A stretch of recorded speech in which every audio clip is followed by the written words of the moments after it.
frère Russell. Non, ça, non. Oui, je veux dire, vous avez dit qu'il était un peu plus grand. Alors j'ai dit, de ce côté-ci, mais pas tout à fait de ce côté-ci. Eh bien, nous sommes vraiment heureux d'être de nouveau ici ce soir, avec frère Rudel et son église. Ils ont des ventilateurs, et si vous avez l'électricité, alors mettez-vous vraiment à l'aise. Je suis resté assis dans la voiture, et j'ai attendu jusqu'au moment d'entrer, parce que je savais qu'il ferait chaud. On dirait que dans l'Indiana, on a l'hiver, puis l'été, et après on retourne directement à l'hiver. Alors, je suis doublement heureux ce soir d'être derrière cette chaire chez frère Rudel, parce que frère Rudel est presque comme l'un de mes fils. Je me souviens du temps où son père et moi travaillions ensemble, il y a des années, et par la suite, quand ce garçon est né et qu'il a reçu son instruction, il a étudié à l'Institut God's Bible School. C'était un peu difficile pour lui de commencer. On aurait dit qu'il ne voulait pas du tout se lancer, pour une raison ou une autre. Il était timide, hésitant, mais finalement, il a fait le saut. Et voici les fruits de son engagement. Et, à mon avis, frère Rudel ne fait que commencer. Ceci n'est que le commencement. Et il est difficile de dire jusqu'où ceci ira. Mon souhait, c'est que cela se répande dans les bois où c'est sombre ici. Comme je disais à quelqu'un dehors, frère Mike Egan, qu'il y a quelques années, je chassais l'écureuil dans ce coin-ci. Comme les choses changent. On dirait que la civilisation a pris le contrôle. Nous n'aurons plus aucun endroit où chasser l'écureuil ou le lapin si ça continue à se développer à ce rythme ici. C'est comme si, il y a quelques années, là-haut dans le coin où j'ai grandi, eh bien, il fallait parcourir 1,5 kilomètre pour se rendre chez un voisin. Aujourd'hui, vous ne pouvez pas jeter de l'eau par votre porte arrière sans que cela tombe sur sa porte. Alors, tout le monde est entassé l'un sur l'autre. C'est un plaisir d'être ici. Je ne vous retiendrai pas longtemps. Frère Rudel m'a demandé, il y a quelque temps, de venir ici au tabernacle pour prier pour les malades. À mon avis, il y a une chose que cela apporte à un jeune ministre comme celui-ci, quand nous venons prier pour les malades, surtout si notre Seigneur nous montre un peu sa gloire. Cela fortifiera cette jeune église. Je vois quelques-uns de mes amis du tabernacle ici, et quelques-uns des administrateurs et tout. Or, ces gens, bon nombre d'entre eux, ont vu le Seigneur guérir les malades. Et s'il veut bien le faire pour nous encore ce soir, paraître dans sa gloire, eh bien, cela fortifiera la foi des gens. Cela, cela leur donnera une espérance. Cela aidera frère Rudel, parce que frère Rudel est bien décidé à prêcher le plein évangile. S'il ne le faisait pas, là, il me décevrait. Et le Seigneur aussi, j'en suis sûr. Et donc, il va s'en tenir à cela. Et peut-être que ces petites réunions comme celle-ci, où certains d'entre nous, les vieux prédicateurs, vous savez, peuvent venir apporter leur contribution, eh bien, cela aide ces jeunes hommes. Et maintenant, à vous qui êtes du tabernacle, je serai là-bas demain, mais je n'aurai pas de jour de congé jusqu'au 15 août. J'ai une succession de réunions. Alors, je viendrai peut-être à l'école du dimanche, mais pas pour prêcher. Et j'ai été désolé d'apprendre, il y a environ une heure, que la belle-sœur de frère Neville, notre pasteur, a été enterrée aujourd'hui. Je me demande si le tabernacle le savait. Je ne pense pas que frère Neville est ici. Je l'ai cherché des yeux partout avant de dire ceci. Je me demande s'ils en étaient informés pour y envoyer des fleurs. Je ne sais vraiment pas. Je viens de l'apprendre il y a quelques instants. Billy m'a dit que quelqu'un lui a dit que la belle-sœur de frère Neville avait été enterrée aujourd'hui. Je suis vraiment désolé de l'apprendre. Elle était une de mes parentes éloignées par alliance. Et je suis désolé d'apprendre qu'elle est partie. Deux autres de mes amis sont étendus là ce soir. Dave Wright et Monsieur Hanson. Je ne savais même pas qu'ils étaient malades. Tous les deux sont morts à l'hôpital hier et ce matin, je pense. Donc, ça montre une chose, c'est que nous ne sommes pas ici pour très longtemps. Nous avançons simplement sur le chemin. Nous ne savons pas à quel moment Dieu retirera notre numéro de carte du fichier là-haut. Nous aurons à répondre. Ainsi, alors que nous commençons le service de ce soir, je sais qu'il fait chaud, très chaud. Mais souvenons-nous que nous venons ici pour faire tout notre possible, pour montrer à Dieu que nous sommes sincères et que nous l'aimons. Et nous voulons que toute personne qui ne l'aime pas ici tombe amoureuse de lui ce soir. Quant à tous ceux qui ne croient pas en lui, nous voulons que vous croyiez en lui de tout votre cœur ce soir, afin que cette réunion soit quelque chose qui sera un tournant historique ici dans ce tabernacle, et que vous puissiez faire référence à cette soirée et dire, ce soir-là, le Seigneur est venu à nous et a fait telle et telle chose. Ainsi donc, maintenant, avant d'ouvrir la Bible pour lire la parole, m'entendez-vous bien, là, en arrière, tout au fond? Je me demande si, ici, est-ce que vous m'entendez bien? Est-ce que ça va là-bas? Je n'ai pas vu beaucoup de hochements de tête. Et ça, est-ce que c'est mieux? Très bien. Alors, maintenez ça comme ceci. Maintenant, courbons la tête un instant pour prier. Et en ce moment solennel, je me demande s'il y a quelqu'un ici qui aimerait qu'on pense à lui dans la prière. Voulez-vous lever la main? Que Dieu bénisse chacun de vous. Il voit et il sait. Notre bienveillant Père céleste, nous venons dans ta présence avec respect. Et nous avons non seulement la tête inclinée, mais le cœur aussi, car nous sommes conscients qu'il est écrit dans ta parole, là où deux ou trois sont assemblés, je serai au milieu d'eux. Nous sommes donc assurés que tu es ici maintenant, que le glorieux Saint-Esprit se déplace dans ce petit bâtiment, parce que c'est une promesse de Dieu. Nous te prions de bénir notre rassemblement ce soir. Bénis cette petite église, son pasteur, tous ses collaborateurs et tous les membres. Puisse-t-elle croître encore et encore jusqu'à devenir un grand phare pour le royaume de Dieu, au point que les gens viendront de loin et de près pour visiter, pour voir les œuvres du Seigneur. Puisse-t-elle être comme le temple d'autrefois, où des gens du monde entier venaient écouter la sagesse de Salomon, et où beaucoup de grandes choses se produisaient. Et partout où nous nous assemblons en son nom, c'est là le lieu de rencontre, le temple du Seigneur. Et nous te prions d'honorer tes serviteurs ce soir, de même que les prières que nous t'adressons et les cantiques que nous chantons. Et bénis la parole, Seigneur, alors qu'elle sera proclamée, puisse-t-elle vraiment tomber dans une terre fertile. Seigneur, nous te prions de déraciner maintenant même toute ronce, toute racine d'amertume et toute incrédulité du cœur des gens, afin que la parole puisse tomber sur une bonne terre fertile, riche et fertilisée, et que cela produise de grands résultats pour ces gens. Bénis tous ceux qui ont levé la main. Tu les as vus et tu connais leurs besoins. Accorde-nous cela, Père, car c'est au nom de ton Saint-Fils, le Seigneur Jésus, que nous le demandons. Amen. Maintenant, ce soir, vous qui avez vos Bibles, j'aimerais que vous preniez avec moi Jean chapitre 6 et commençons vers le verset 66 et lisons quelques lettres. Jean 6, 66. Dès ce moment, plusieurs de ses disciples se retirèrent, et ils n'allaient plus avec lui. Jésus donc dit aux 12, « Et vous, ne voulez-vous pas aussi vous en aller ?» Simon-Pierre lui répond, « Seigneur, à qui irions-nous? Car tu as les paroles de la vie éternelle.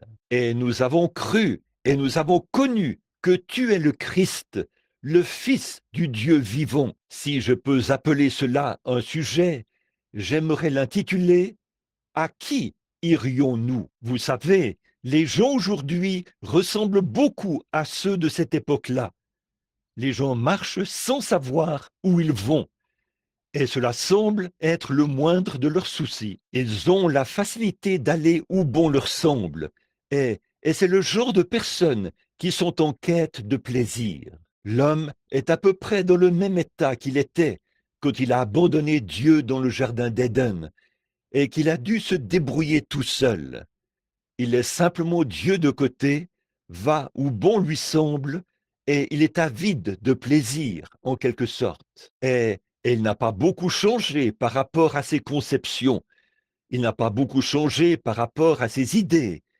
Il veut toujours avoir sa religion de feuilles de figuier, vous savez. Il veut la concevoir tout seul, se couvrir lui-même et marcher comme, plus ou moins, je dirais, plus ou moins comme quelqu'un de satisfait, un autosatisfait, si ce mot a du sens.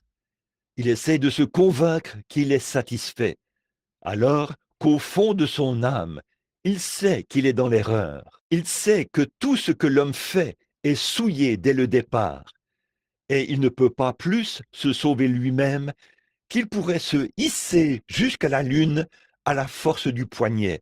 Il ne le peut pas. Essayer de le faire, c'est faire comme le léopard, qui essaye de faire disparaître ses taches à force de les lécher. Tout ce que cela produit, c'est que ses péchés paraissent avec plus d'éclat. Mais lui, jusque-là, il refuse d'écouter. Il erre çà et là. Mais Pierre, à cette époque-là, pouvait répondre comme beaucoup d'entre nous ce soir. Il avait trouvé quelque chose de différent. Il avait rencontré Jésus. Et il savait qu'il y avait quelque chose de plus que de simplement errer. Quiconque rencontre Jésus ne veut plus jamais errer. Quelque chose lui arrive quand il rencontre Jésus. Il n'est plus jamais le même. Et ce Pierre avait rencontré Jésus. Et il avait trouvé en Jésus quelque chose de différent par rapport à tous les autres. Jamais il n'y avait eu un homme comme Jésus. Et il avait trouvé en lui cette glorieuse chose qui l'a amené à répondre par cette question, Seigneur, à qui irions-nous? Jésus leur avait dit, bon, si vous voulez aller avec les 70 autres, vous êtes libre de le faire. Sentez-vous libre de partir. Mais Pierre a dit, où irions-nous? À qui pourrions-nous aller? Car toi seul as la parole de la vie éternelle. Personne d'autre que lui ne l'avait. Et Pierre avait été avec lui assez longtemps, et il l'avait vu opérer les miracles, les signes et les prodiges de Dieu. Il savait que c'était la vérité, qu'il avait la parole de la vie éternelle. Oh, si seulement nous pouvions rester avec lui assez longtemps pour reconnaître cela, que lui seul a la parole de la vie éternelle. Eh bien, qu'est-ce que Jésus avait de si différent de tous les autres? Pourquoi était-il différent du rabbin? Le rabbin était un sacrificateur, il était un docteur, un érudit.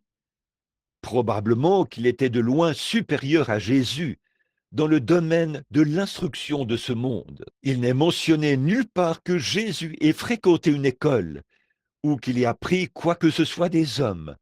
Il n'en avait pas besoin. Il était le Fils de Dieu. Il lui était révélé du ciel ce qu'il devait faire. Et cette révélation céleste avait produit un tel effet sur ses disciples que Pierre a dit, à qui irions-nous pour trouver cela? Et c'est tout aussi vrai ce soir. Où irions-nous pour trouver cela si nous ne venions pas à lui? Bon, j'ai noté ici sur un bout de papier 7 raisons ou 7 choses pour lesquelles, 7 raisons pour lesquelles nous devons venir à Jésus. Je veux parler de ces 7 choses pendant les 20 ou 30 prochaines minutes avant que nous prions pour les malades. Eh bien, qu'est-ce que Jésus avait de différent? Pourquoi devrait-il être le seul? Tout d'abord, Jésus a dit, je suis le chemin. Or, il n'y a qu'un seul ciel, un seul Dieu et un seul chemin pour arriver là-bas. Il n'y a pas beaucoup de chemins, mais il n'y a qu'un seul chemin pour arriver là-bas. Et Jésus a dit, je suis ce chemin. Or, nous essayons de fabriquer d'autres chemins. Nous essayons de dire qu'il y a d'autres chemins. Nous avons le chemin du credo et nous essayons de suivre ce chemin-là. Beaucoup d'entre nous, dans les églises, nous avons un certain credo auquel nous nous conformons. Et c'est peut-être très bien, comme couverture de feuilles de figuier. Mais pour ce qui est d'aller au ciel, vous devez passer par Jésus, car c'est lui le chemin. Il n'y a aucun autre chemin pour aller au ciel, si ce n'est par Jésus. Nous avons des chemins que nous appelons notre dénomination. De nos jours, vous demandez à un homme, êtes-vous chrétien? Oh, je suis méthodiste. Êtes-vous chrétien? Je suis baptiste. Je suis presbytérien, pentecôtiste ou nazaréen, ou quelque chose comme ça. Ce n'est pas ça la question. Pour être un chrétien, vous devez être en Christ. Il n'y a qu'un seul moyen pour vous d'entrer en Christ, et ce n'est pas par des credos ou par des églises, mais par le baptême du Saint-Esprit. Nous devons naître de nouveau, et quand nous naissons de nouveau, alors nous sommes en Christ. Et si vous êtes en Christ, vous êtes dans le chemin, car il est le chemin. Il y a un homme dans la Bible dont Jésus a parlé une fois dans sa célèbre parabole. Dans cette parabole, il disait qu'il y avait un homme riche qui avait fait préparer un souper en l'honneur de son fils. Et ce souper était un souper de noces. Puis, il a invité les gens à venir. Et après que tout était fin prêt pour ce souper, et qu'on était sur le point de servir le repas. Tous les invités avaient été installés. À table se trouvait un homme qui ne portait pas d'habit de noces. Bon, beaucoup de lecteurs de la Bible connaissent très bien ce passage de l'Écriture. Et le roi a dit à cet homme, « Mon ami, pourquoi es-tu ici sans habit de noces ?» La question lui était posée, « Pourquoi es-tu venu sans habit de noces ?» Et l'avez-vous remarqué? La Bible dit, il a eu la bouche fermée. Il n'avait aucune excuse. Maintenant, j'ai eu le plaisir d'être dans des endroits en Orient et de voir des mariages orientaux. Ça n'a pas changé. Ce sont les mêmes coutumes depuis des milliers d'années. Alors, lorsqu'un souper de noces doit être offert en l'honneur de quelqu'un, l'époux fournit des vêtements de cérémonie à tous les invités, parce que parmi ses amis, il y a des pauvres, des riches et des gens quelconques. Mais chaque personne qu'il invite reçoit une invitation, et cette invitation porte le nom de l'époux. L'invité présente cette invitation à la porte.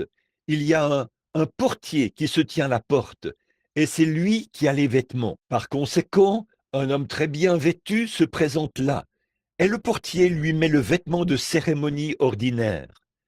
Un autre se présente là, sobrement vêtu.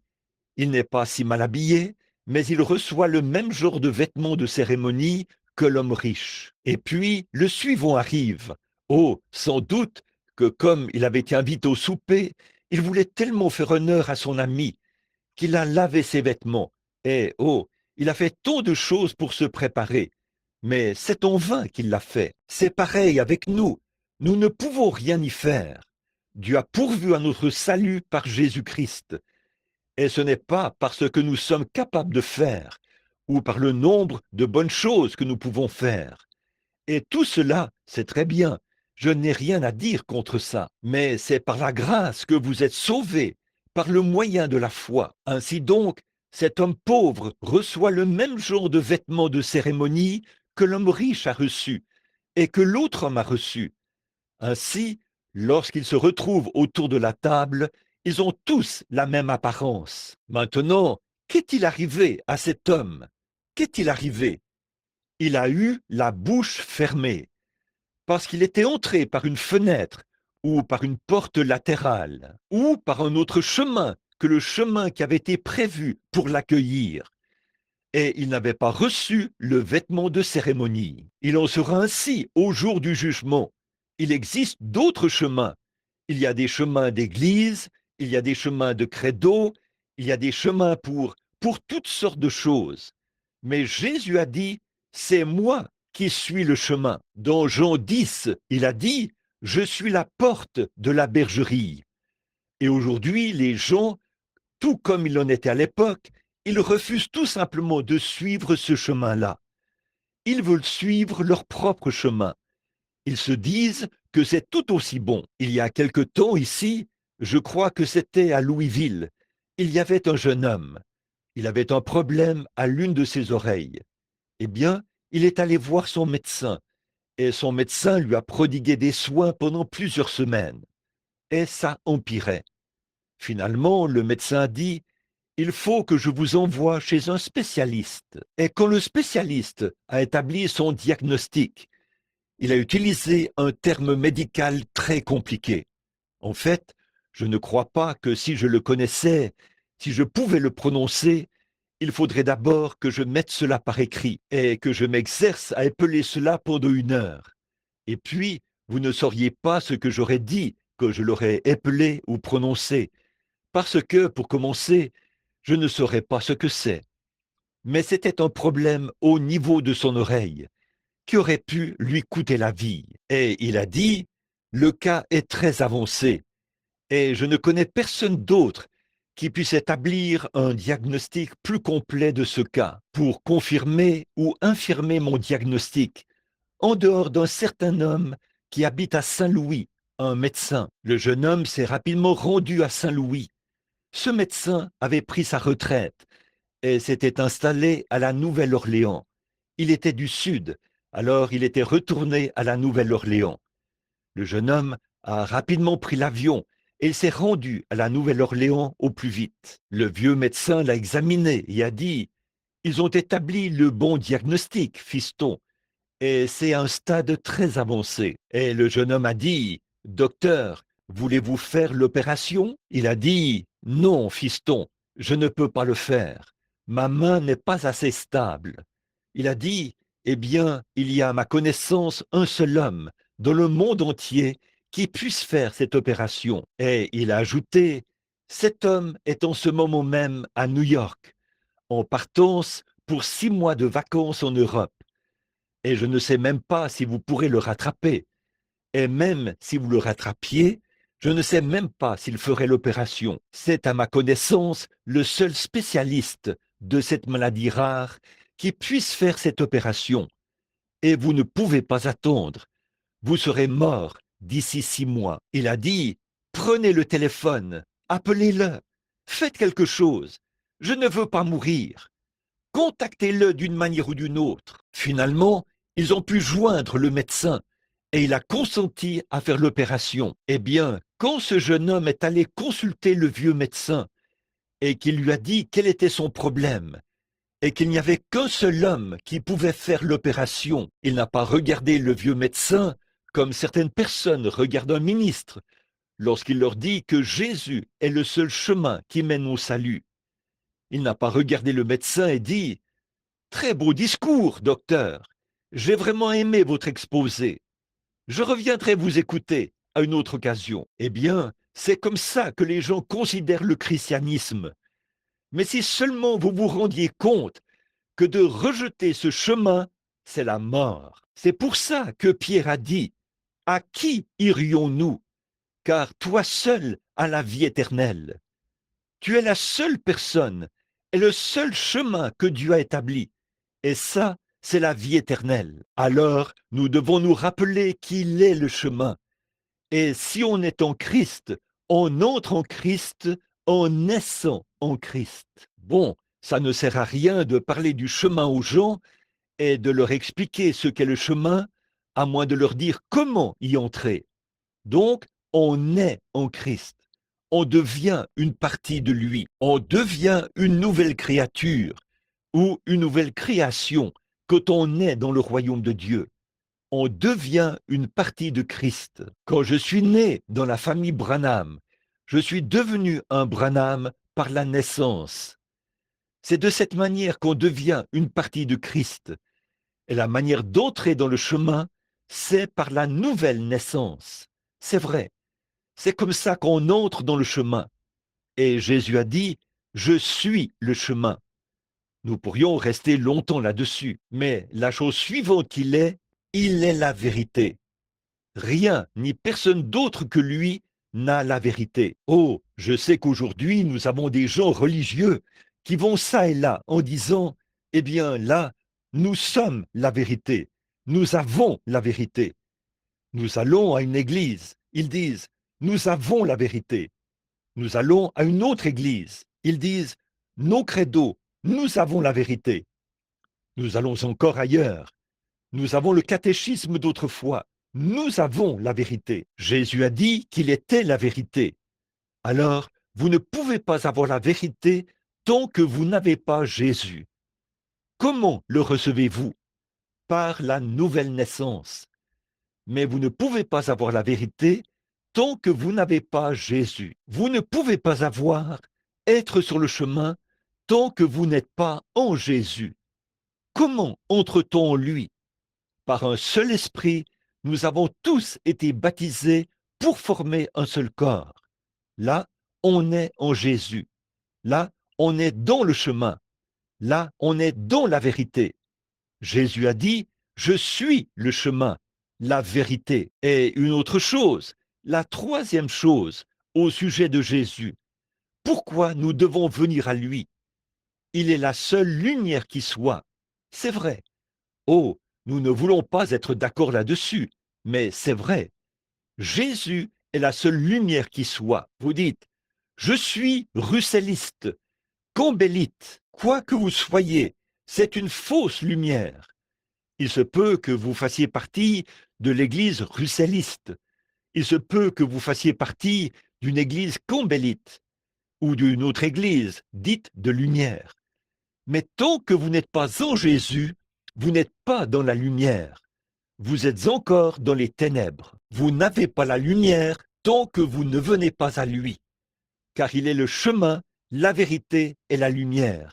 Est le seul moyen d'aller à Dieu. Nul ne vient au Père que par moi. Donc, vous ne pouvez pas aller à Dieu, vous ne pouvez pas aller au ciel. Vous devez entrer dans le chemin. Et c'est Jésus qui est ce chemin. Il est la seule vérité qui soit. Il est la seule lumière, la seule vraie lumière. La seule vraie lumière manifestée, c'est Jésus-Christ. Nous avons la lumière des Mormons. Nous avons la lumière méthodiste. Nous avons la lumière baptiste. Nous avons la lumière pentecôtiste. Nous avons toutes sortes de lumières. Mais Jésus est la vraie lumière. Il est la seule lumière. Nous sommes les enfants. Si nous sommes nés de nouveau, nous sommes les enfants du jour. Les enfants du monde marchent dans les ténèbres.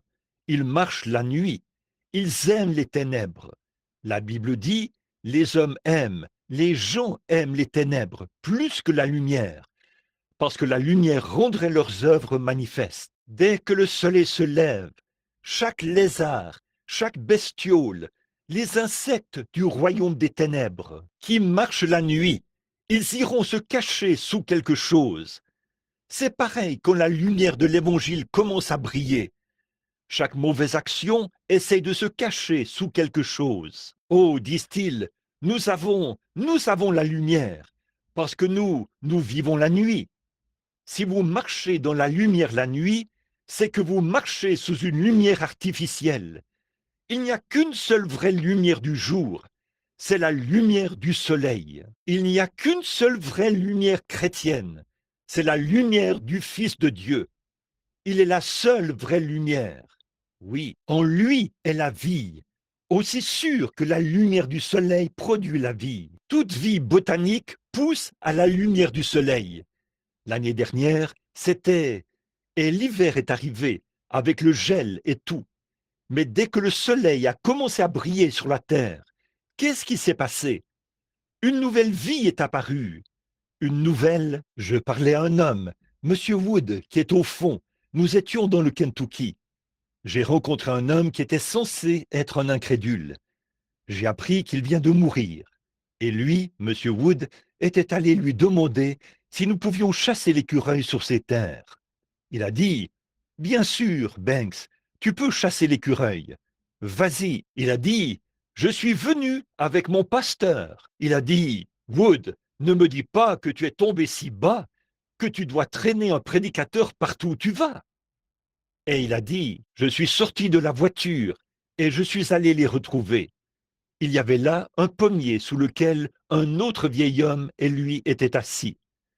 Alors, j'ai cueilli une pomme et je me suis mis à la manger. et lui, il me parlait. Et j'ai présent, frère Wood me l'a présenté comme étant, il a dit, voici notre pasteur. Et j'ai dit, bonjour monsieur.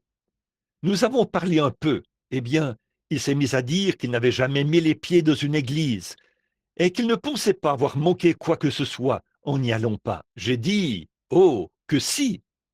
Je l'ai laissé parler un peu. Au bout d'un moment, il a dit, vous savez, il y a un prédicateur qui est venu ici, à Campbellsville ou à Acton. C'est une petite ville. Là-bas, sur le lieu de campement méthodiste. Puis il a dit, ce prédicateur n'était jamais venu dans cette région auparavant. Et un soir, alors qu'il prêchait là-bas, au cours d'une série de réunions de 3 soirs, il a parcouru la foule du regard. Il y avait une femme assise là, et elle lui a dit qu'elle priait pour sa sœur, qui habitait ici sur la colline, qui se mourait du cancer. Il lui a dit, vous avez un mouchoir dans votre sac à main. Puis il a dit, prenez ce mouchoir et posez-le sur cette femme et elle sera guérie. Il a dit, ce matin-là, ma femme et moi étions allés là-bas. Et il a dit, nous avons changé la literie sous cette vieille femme. Elle n'avait pas quitté le lit depuis 2 ans ou plus. Elle souffrait d'un cancer de l'estomac. Elle n'arrivait même pas à retenir l'eau dans son estomac. Et il a dit, une fois que cette sœur a quitté la réunion ce soir-là, elle est venue et a posé le mouchoir sur cette femme. Et il a dit, le lendemain matin, elle faisait cuire des œufs et du bacon. Elle préparait le petit déjeuner et mangeait. Et il a dit, elle demeure là-haut, sur la colline. Ça fait déjà 3 ou 4 ans. Et, a-t-il dit, elle est toujours en bonne santé. Il a dit, alors, s'il revient un jour dans cette région, je vais aller l'écouter. Il a dit, parce qu'il a produit quelque chose qui donne l'impression que ça va un peu plus loin qu'un tas de mots à lire. Il a présenté quelque chose qui était vivant et qui avait la vie. Comment a-t-il su qu'elle habitait là-haut, sur la colline? J'ai regardé frère Wood et j'ai secoué la tête. Et j'étais là, plein de boue, de sang d'écureuil et tout, après avoir chassé. Il n'avait pas la moindre idée que c'était moi qui prêchais là-bas. Alors il s'est tenu là un petit moment, ou s'est assis là plutôt, et j'ai dit, Monsieur, voulez-vous dire que si vous pouviez voir quelque chose qui semble être Dieu, que Dieu faisait quelque chose de surnaturel? Oh oui, a-t-il dit, ça me ferait croire. J'ai dit, oui, monsieur. J'ai dit, quel âge a ce pommier? Il a dit, une trentaine d'années. Je l'ai planté là, en telle et telle année. J'ai dit, il produit des pommes chaque année? Oui. J'ai dit, là, nous sommes seulement vers la mi-août. Nous n'avons pas eu le moindre gel ou la moindre vague de froid. J'ai dit, nous n'avons eu rien d'autre comme temps qu'un été chaud. Alors, dites-moi, comment se fait-il que les feuilles tombent de cet arbre? Il a dit, la sève est retournée dans le sol. J'ai dit, si elle n'y retournait pas, alors cet arbre mourrait en hiver. C'est vrai, si la sève restait dans l'arbre, ça le tuerait. Elle doit descendre dans les racines pour s'y cacher. J'ai dit, alors, dites-moi ce qui fait descendre cette sève, alors qu'on est au beau milieu de l'été. Quelle intelligence l'a fait descendre dans les racines pour y passer l'hiver et remonter au printemps prochain pour vous donner une autre récolte de pommes. Et je vous dirai que c'est le même esprit qui m'a dit de dire à cette femme d'aller poser ce mouchoir sur elle. C'est le même Dieu. Il a dit, vous n'êtes pas ce prédicateur. J'ai dit, oui monsieur, c'est bien moi.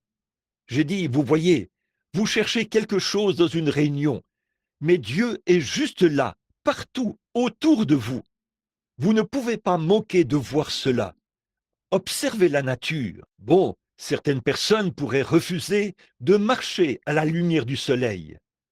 Qu'en serait-il s'il y avait une telle personne qui dirait Oh, le soleil ne brille pas, non, monsieur, je ne crois pas cela. Puis il descend rapidement dans son sous-sol et dit, je ne sors que lorsqu'il fait nuit. Lorsque je sors, et il refuse l'aide du soleil. Eh bien, s'il le fait, c'est à cause de sa propre stupidité. C'est tout. le soleil brille. Quelqu'un se présente à la fenêtre et crie « Sors, Jean, le soleil brille !» Je refuse de croire à de telles absurdités. Ça, c'est du fanatisme. Eh bien, il ne profitera certainement pas de la chaleur du soleil. Il ne profitera certainement pas des rayons vivifiants que produit le soleil. Il ne profitera certainement pas de sa beauté et de la vie qu'il produit. C'est pareil pour un homme ou une femme qui essaye d'aller au ciel par le moyen d'un credo, qui essaye d'aller au ciel par le moyen d'une église, sans Jésus. C'est impossible. Il est le chemin, la vérité et la lumière. Aussi sûr que le SOLEIL manifeste toute vie végétale, le FILS manifeste la lumière éternelle. Lui seul a la lumière éternelle. Voilà pourquoi nous devrions venir à lui. Au moyen d'une église, nous manquerons le but. Au moyen d'un credo, nous manquerons le but. Pour trouver la lumière éternelle, c'est uniquement à lui que nous devons aller. Lui seul. Pierre a dit, c'est toi seul qui as cela. C'est pour ça que nous sommes ici. Nous venons à toi pour recevoir cela. Maintenant, regardez bien, quand ce soleil commence à briller, eh bien, il n'y a pas une seule semence dans le sol qui ne vivra pas. Elle ne peut pas s'en empêcher. Construisez un trottoir le long de votre route ou le long de votre sentier. Recouvrez-le de béton. Faites-le d'une largeur d'1,20 m. Que le soleil se mette à briller et que l'herbe pousse. Où verrez-vous le plus d'herbe? Là, au bord du trottoir. Qu'est-ce qu'il y a? Ce sont ses racines. On ne peut pas cacher une vie du soleil. Une fois que le soleil se met à briller, ces petites racines se frayent un passage, même sur une centaine de mètres, s'il le faut, et elles remontent à la surface. C'est l'herbe qui était sous le trottoir. C'est celle qui était là, en dessous. La lumière brille, et quand la lumière brille, la vie commence à exister. Et quand le Fils de Dieu brille dans un cœur, la vie éternelle commence à exister. Je suis le chemin, la vérité et la lumière.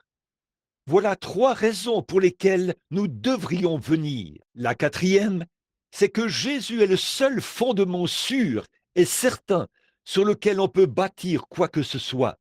C'est vrai, c'est le seul fondement sur lequel on peut bâtir. Tout autre fondement, c'est du sable mouvant. Christ est le roc où je me tiens. Tout le reste est sable mouvant. Beaucoup de gens bâtissent sur des richesses. Ils essaient de travailler pour voir combien d'argent ils peuvent gagner. Ils disent, si je ne peux pas le dépenser, mes enfants après moi pourront le faire. Qu'est-ce que cela produit? Cela nous ramène à l'esclavage. Vous devenez esclave de votre argent. Beaucoup de gens, peut-être, vous n'avez pas besoin d'être millionnaire pour le devenir. Il vous suffit de convoiter l'argent. Et vous êtes tout aussi coupable qu'un millionnaire. Voyez, il y aura autant de pauvres que de millionnaires en enfer. En effet, il s'agit de votre attitude à l'égard de cela, de ce que Dieu vous a donné. Eh bien, si vous bâtissez sur la richesse, cela s'écroulera. Aussi, il y a une grande chose sur laquelle l'Amérique essaie de bâtir. Elle essaie de bâtir sur le fondement de la popularité. Les jeunes filles et les jeunes garçons, ils regardent les vedettes de télévision, les vedettes de cinéma. Ils essayent d'agir comme eux, de s'habiller comme eux, de les imiter. À quoi cela mène-t-il? Cela mène à une vie gâchée, une vie de chaos.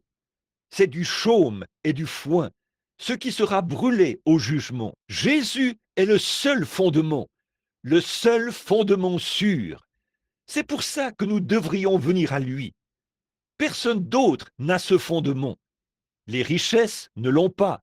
La popularité ne l'a pas. Et aujourd'hui, nous avons tant de fondements sur lesquels nous bâtissons. Oh, les Américains ne peuvent rien faire. Le dimanche, il faut qu'ils construisent la clôture. Il faut qu'ils fassent ceci. Qu'est-ce que vous faites? Vous vous rendez compte que ce que vous construisez sera très bientôt réduit en miettes? Ces fondements-là sont des sables qui s'effritent. Beaucoup d'entre nous bâtissent sur l'instruction. Nous n'arrivons même pas à convaincre les enseignants d'aller enseigner à l'école. Nous parlons de bon, il n'y a pas de mal à ça. L'école, c'est bien, elle a sa place, mais elle ne remplacera jamais Christ. Non, monsieur. Maintenant, on n'arrive même pas à avoir des enseignants. Nos adolescents sont si intraitables que les gens n'essayent même pas de les éduquer. Le petit Oswald et tous les autres, ils chassent les enseignants du bâtiment. Ils organisent des manifestations. Ils se mettent en grève. Ils ferment l'école. Je ne les blâme pas.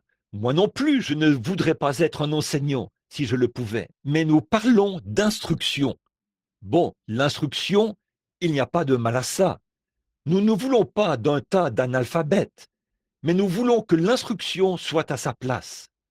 Mais le problème, c'est qu'aujourd'hui, nous avons essayé d'instruire ceux qui se tiennent derrière notre chair. Et quand nous l'avons fait, nous avons ôté le chemin. Et c'est Christ qui est ce fondement et ce chemin. Quand nous avons placé l'instruction, c'est très bien. Mais écoutez, bien des fois, l'instruction mène au démon de l'instruction. Et ce démon de l'instruction vous fait devenir un je sais tout. Et à ce moment-là, vous devenez un incrédule et vous reniez Christ. Donc, vous ne pouvez pas bâtir sur le fondement de l'instruction. Nous ne pouvons pas non plus bâtir cela sur des pouvoirs politiques. Vous dites, eh bien, oh, ça m'intéresse vraiment. Je suis démocrate, je suis républicain, je suis... Les deux partis sont pourris. Il n'y a qu'un seul fondement. Bâtissez sur Christ. Cette nation n'a pas besoin de bâtir sur un autre fondement que Jésus-Christ. C'est vrai, aucun autre fondement n'a été posé. Aucun autre fondement vous permet d'aller au ciel. Aucun autre fondement n'est sûr, si ce n'est le fondement de Jésus-Christ. Il y a quelque temps, à New York, j'étais en voiture avec un de mes amis, un ministre, et j'ai dit, oh, quel grand bâtiment! Oh, j'ai dit, regarde ça, il a probablement 50 ou 60 étages. Oh, c'est un bâtiment gigantesque. Comme c'est beau. J'ai dit, eh bien, il n'y a personne là-dedans. Il a dit, non, et il n'y en aura pas. J'ai dit, quel est le problème? Il m'a donné l'estimation approximative de ce que ce bâtiment a coûté. Des millions pour construire ce bâtiment. Eh bien, et je dis, pourquoi personne n'y a-t-il emménagé? Il a dit, au moment où le bâtiment était presque terminé et que tout l'extérieur était impeccable et tout, a-t-il dit, on a découvert que la fondation n'avait pas été bien faite. Elle reposait sur une sorte de roche tendre et non sur de la vraie roche. Alors ce bâtiment a été condamné. Il n'a donc servi qu'à une seule chose, pour que l'entrepreneur monte au sommet du bâtiment et se jette dans le vide pour se suicider. Peu importe combien l'extérieur peut avoir l'air beau, il n'y a aucun autre fondement qui soit sûr en dehors du fondement de Jésus-Christ. Il est le vrai fondement sur lequel bâtir. À Mexico, une belle ville, j'y étais il y a quelques années. C'est là que le petit bébé est mort. Il y a quelque temps, j'ai pris un homme en ville. Il était ivre au possible et je l'ai ramené. Et il a dit, je vous ai vu une fois alors que vous étiez debout quelque part, révérend, docteur ou quelque chose comme ça. Il est catholique, m'a-t-il dit. Et il a dit, vous avez ramené à la vie une petite fille morte. Moi, a-t-il dit, je vous ai toujours respecté. J'ai dit, connaissez-vous Jésus? Il a dit, je suis catholique. J'ai dit, je ne vous ai pas demandé l'église dont vous faites partie. J'ai dit, connaissez-vous Jésus? Et je lui ai raconté l'histoire de cette petite femme catholique qui s'était tenue là depuis 9 heures du matin avec un bébé mort dans ses bras jusqu'à 22h30 ce soir-là. Il pleuvait à verse et le Seigneur a ramené ce petit bébé à la vie. Je n'avais pas permis que cela soit publié tant que le médecin ne l'avait pas confirmé. Il a dit, le bébé est mort. Il l'avait déclaré mort à 9 heures ce matin-là. Et il était 22h30 ce soir-là. Et pour autant que je sache, ce petit bébé vit encore aujourd'hui. Bon, dans cette ville, c'est une belle ville. Mais tous les bâtiments commencent à pencher vers l'arrière, parce qu'ils voulaient tellement avoir un architecte des temps modernes pour qu'il produise de beaux bâtiments raffinés. Et je doute qu'il y ait un endroit au monde qui soit plus beau que là-bas. Mais ils n'ont pas creusé assez profondément pour atteindre le roc. Voilà ce qui ne va pas dans nos églises aujourd'hui, mon ami. Voilà ce qui ne va pas chez les baptistes, les méthodistes, les presbytériens, les pentecôtistes, les nazaréens. Nous devons creuser en tant qu'individus et ne pas compter sur nos églises. Nous devons creuser nous-mêmes jusqu'à ce que nous atteignions ce roc dont Jésus a parlé. Sur ce roc, je bâtirai mon église et les portes du séjour des morts ne prévaudront point contre elle. Assurément, il est le seul vrai fondement. Puis, une autre chose, cinquièmement, je devrais dire ceci, il est le seul vrai bonheur et la seule vraie paix qui soit sûre. C'est pour ça que nous venons à lui. Oh, je sais que vous pouvez rire comme un fou, ou que vous pouvez aller là et rire jusqu'à l'hystérie, lorsqu'une vedette de cinéma lance une plaisanterie, ou quelque chose, ou quelqu'un. Il se peut que vous preniez un verre de trop, et que vous vous mettiez à rire comme un imbécile, mais cela ne vous procure pas la paix. Il n'y a pas de paix ni de bonheur qui soit semblable au fait de venir à Jésus-Christ. J'ai vu des gens faire semblant. J'ai vu des jeunes femmes essayer de se faire admirer dans leur nouvelle tenue et prétendre être heureuses. Elles ne le sont pas. Elles ne font que préparer un feu peint. On ne peut pas se réchauffer à la peinture d'un feu. Vous avez vu des jeunes hommes essayer de faire croire que leurs muscles étaient tellement gros que l'on pouvait y enfoncer un clou sans lui faire mal, et que même la lame d'un couteau se tordrait là-dessus. Donnez-lui seulement quelques années, et le voilà tout vieux et ridé. Il n'existe pas de bonheur éternel en dehors de Christ. Regardez bien, vous qui êtes ici ce soir, en parfaite santé, votre famille est en parfaite santé, ceux autour de vous. Qu'en est-il de votre maman qui n'est pas ici? Qu'est-ce qui vous dit que votre papa n'est pas en train de mourir en ce moment? Qu'est-ce qui vous dit que l'un de vos enfants ne s'est pas fait tuer loin d'ici il y a quelques minutes? Qu'est-ce qui vous dit que quelque chose d'autre ne s'est pas produit? Qu'est-ce qui vous dit que vous sortirez de ce bâtiment ce soir? Vous pourriez avoir une crise cardiaque et vous effondrer. Vous n'en savez rien. Donc, il n'y a pas de bonheur éternel en dehors de Christ. C'est pour cette raison que nous devons venir à lui. Vous pouvez boire du whisky, vous pouvez avoir du plaisir, vous pourriez obtenir les choses du monde, mais elles ne procurent pas un vrai bonheur. Rien ne peut donner la paix comme lui.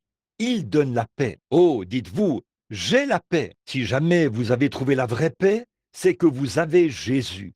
Si vous n'avez pas Jésus, vous ne savez même pas ce que la paix signifie, jusqu'à ce que vous veniez à lui. J'ai vu des gens, des rois, des potentats, de grands hommes, des athlètes, des vedettes de cinéma et tout le reste. Ils ne sont pas en paix. Regardez-les. Observez leurs yeux pendant quelques instants. Ce sont des névrosés. Voyez, aucun homme, aucune femme, aucun enfant, personne ne peut avoir la paix en dehors de Jésus-Christ. Je vous donne ma paix. Je ne vous la donne pas comme le monde. Voyez, non pas comme le monde vous la donne, mais il a une paix éternelle, une paix reposante. Que vous viviez, que vous mouriez, peu importe s'il pleut ou si le soleil brille, vous avez la paix de toute façon. J'aime le vieux cantique que chante frère Chakarian, que ce grand colosse chante. J'ai la paix comme le fleuve, j'ai la paix comme le fleuve. Oh, c'est vrai, quand vous avez la paix, c'est que vous avez Christ. Christ est votre paix. C'est pour cela que nous devons venir à Christ pour trouver la paix. Maintenant, il y a encore une chose que je veux dire. La sixième chose, la sixième chose, c'est qu'il est le seul accomplissement qui soit permanent. Dites-moi ce que vous pourriez obtenir, ce que vous pourriez accomplir, qui serait éternel en dehors de Jésus-Christ. Faites-vous construire une belle maison, obtenez 1 million de dollars, soyez la femme la plus populaire du pays, soyez l'homme le plus fort qui ait jamais marché dans la rue, soyez le boxeur professionnel qui détient le record mondial ou quoi que ce soit d'autre. Voyez si vous ne finirez pas par faner, dépérir et mourir. C'est vrai, il ne faudra que quelques levées et couchers du soleil. Donc, le seul accomplissement éternel qui soit, c'est Jésus-Christ. Alors, s'il est ce qu'il y a de meilleur et de plus grand que nous puissions obtenir, faisons en sorte que ce soit notre accomplissement. Assurons-nous de le recevoir, lui. Il se peut que vous soyez un prédicateur, il se peut que vous soyez un pasteur, il se peut que vous soyez un diacre, il se peut que vous soyez un membre d'église, mais si parmi ce que vous avez accompli, vous n'avez pas, il se peut que vous arriviez au point où vous dites tant que je ne serai pas un prédicateur, je ne m'arrêterai pas. Tant que je ne serai pas un diacre, je ne m'arrêterai pas. Tant que je ne serai pas un membre d'église, je ne m'arrêterai pas. Toutes ces choses sont très bien, elles sont honorables. Mais écoutez bien, frères, ne vous arrêtez pas tant que vous n'avez pas reçu Jésus-Christ. Sinon, vous n'avez pas un accomplissement qui est éternel. En effet, votre pasteur, oui, votre travail en tant que pasteur disparaîtra bientôt. Votre travail en tant que diacre s'arrêtera bientôt. Votre adhésion à l'Église aurait été effacée de l'esprit des gens depuis longtemps, dans un futur très proche. Mais si vous avez obtenu Jésus-Christ, alors vous avez la vie éternelle et vous ne pourrez jamais mourir. Maintenant, en dernier lieu, je veux dire ceci. Voici une autre raison pour laquelle nous devrions venir à Jésus. Il est le seul qui possède le ravissement. J'en suis si heureux. Oh, je me sens religieux là. C'est le seul qui puisse vous ravir. Oui, monsieur, je vais vous dire ceci. Allez au magasin demain matin ou lundi matin, puisque demain c'est dimanche. Allez à la pharmacie et procurez-vous un médicament qui vous rendra tellement sain que vous serez ravi dans la gloire, que le médecin pratique sur vous une opération qui fera que vous soyez ravi de la tombe à la gloire. Soyez donc tellement intelligent et instruit au point de savoir comment construire, disons, une autre tour de Babel. Ça se terminera de la même manière. Voyez ce qu'il en est. Essayez de procéder autrement et voyez ce qu'il en est. Ce ne sont que ceux qui sont en Christ que Dieu amènera avec lui. Le seul ravissement qui puisse se faire de la terre à la gloire, c'est par Jésus-Christ. Il est le seul ravissement, le seul chemin pour être ravi. Vous ne pouvez pas l'acheter, vous ne le pouvez pas. Vous ne pouvez pas travailler pour l'obtenir. Vous devez le recevoir. C'est un don qui vous est fait. Le ravissement que Dieu envoie pour vous faire monter. Allez donc acheter un médicament qui vous changera du vieil homme ou de la vieille femme que vous êtes en un jeune homme ou une jeune femme. Voyez si vous pouvez en acheter.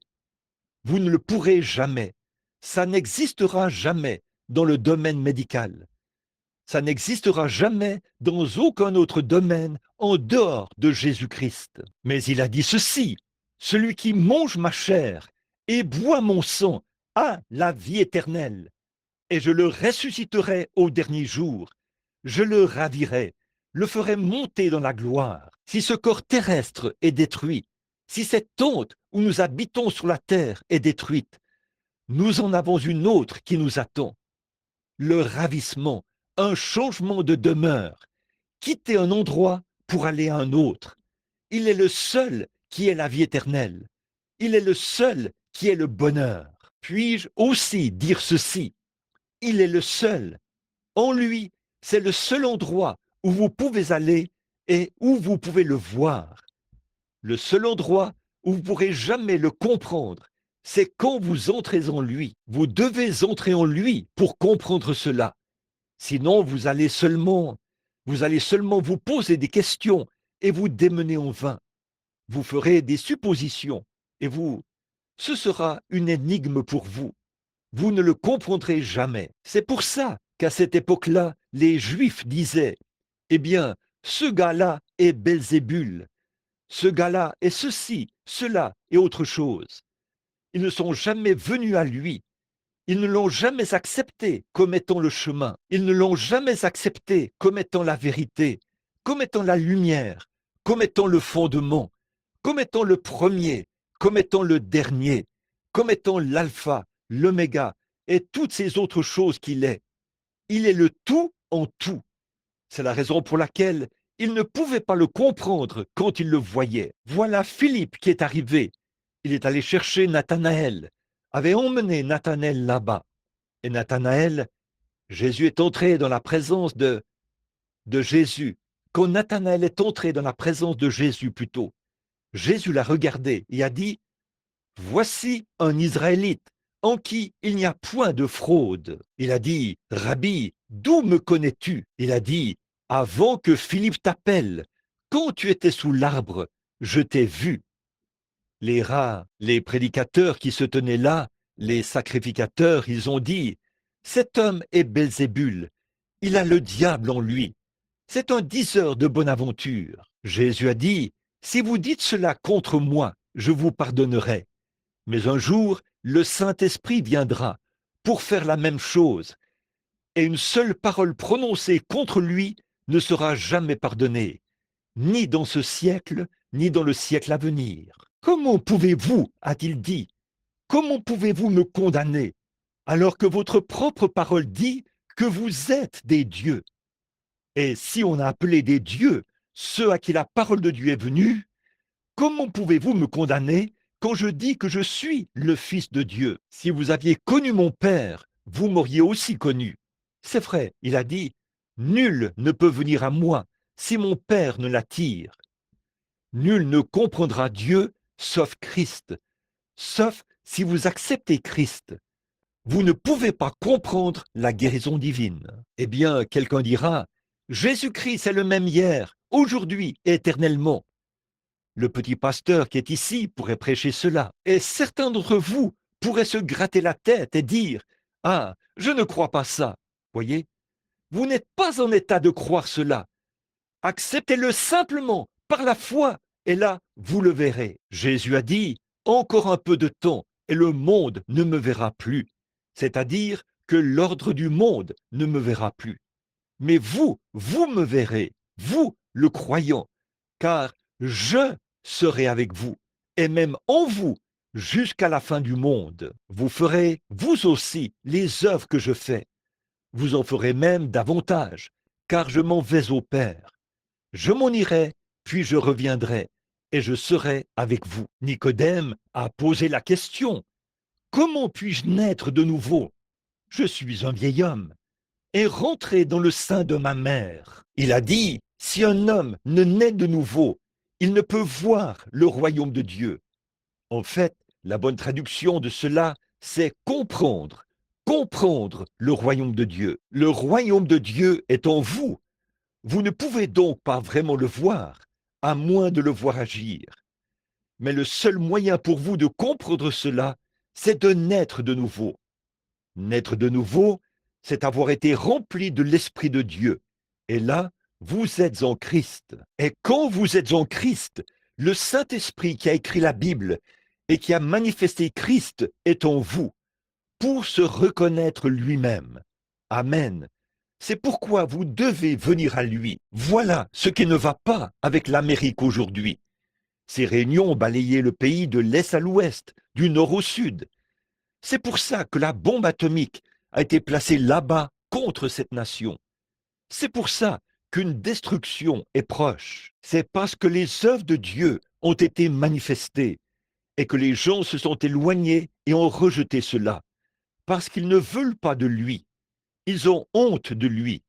Oh, ils n'ont pas honte de leur Église, Ils n'ont pas honte de leur religion, mais ils ont honte de Jésus-Christ. Quand les apôtres ont quitté leur Église et ont reçu le baptême du Saint-Esprit à la Pentecôte, cela les a fait tituber comme des hommes ivres, parler en d'autres langues et faire des choses bizarres et tout ça, guérir les malades et tout. On les traitait de bandes d'illettrés, de gens sans instruction. La Bible dit, ils étaient des hommes du peuple, sans instruction, mais ils reconnaissaient qu'ils avaient été avec Jésus, parce qu'ils agissaient de la même manière que lui.